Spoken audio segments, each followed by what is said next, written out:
কলকাতার নিমতলা অঞ্চলে ফের অগ্নিকাণ্ড। একটি গোডাউনে অগ্নিকাণ্ডের ঘটনায় আতঙ্ক ছড়িয়ে পড়ে। ঘটনাস্থলে পৌঁছায় দমকলের 6টি ইঞ্জিন। অগ্নিকাণ্ড ঘটনায় চাউর হতেই ঘটনাস্থলে উপস্থিত হয় রাজ্যের মন্ত্রী শশী পাজা। জনবহুল এলাকায় এই অগ্নিকাণ্ডের ঘটনায় আতঙ্ক ছড়িয়ে পড়ে। তবে কী কারণে এই বিধ্বংসী আগুন লাগলো তা এখনো স্পষ্ট হয়নি। নিমতলায় মহর্ষি দেবেন্দ্র রোডের কাঠের গুদামে বিধ্বংসী আগুন। শনিবার সকালে আচমকায় আগুন লেগে যায় নিমতলার একটি গুদামে।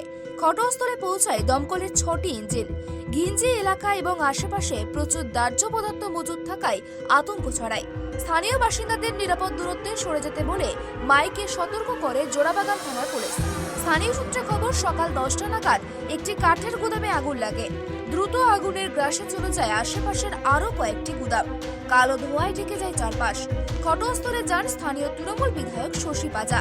তবে ঘিঞ্জি এলাকা হওয়ায় বেগ পেতে হয় দমকল কর্মীদের। যদিও ঠিক কী কারণে এই আগুন লেগেছে তা এখনো জানা যায়নি। আশেপাশে প্রচুর সংখ্যক গোডাউন রয়েছে মহর্ষি দেবেন্দ্র রোডের ওপর। সেখানে যাতে কোনোভাবে আগুন ছড়িয়ে পড়তে না পারে তার জন্য সতর্ক করা হয়েছে এলাকার মানুষকে।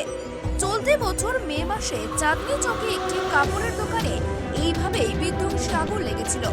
অগ্নিকাণ্ডের জেরে গোটা দোকানটি পুড়ে ছাই হয়ে যায়। শর্ট সার্কিট থেকে আগুন লেগেছিল বলেই জানা গিয়েছিল। সেটিও ঘিঞ্জি এলাকা হওয়ায় আগুন দ্রুত ছড়িয়ে পড়ে ওই চত্বরে। কিছুদিন আগেই অগ্নিকাণ্ডের ঘটনা ঘটে নিউ আলিপুরের রঙের গোডাউনে। রাসায়নিক পদার্থ মজুদ থাকায় আগুন ভয়াবহ আকার নেয়। ভয়াবহ আগুন ভস্মীভূত হয় গোটা গুদাম। প্রবল উত্তাপে ফাটল ধরে যায় গুদামের দেওয়ালেও। ভেঙে পড়ে গুদামের একাংশ। দমকল জানায়, রাসায়নিক গুদাম হওয়ায় প্রচুর পরিমাণ দাহ্য বস্তু ছিল। তার জন্য এই আগুনকে বাগে আনা সম্ভব হচ্ছিল না দমকলের।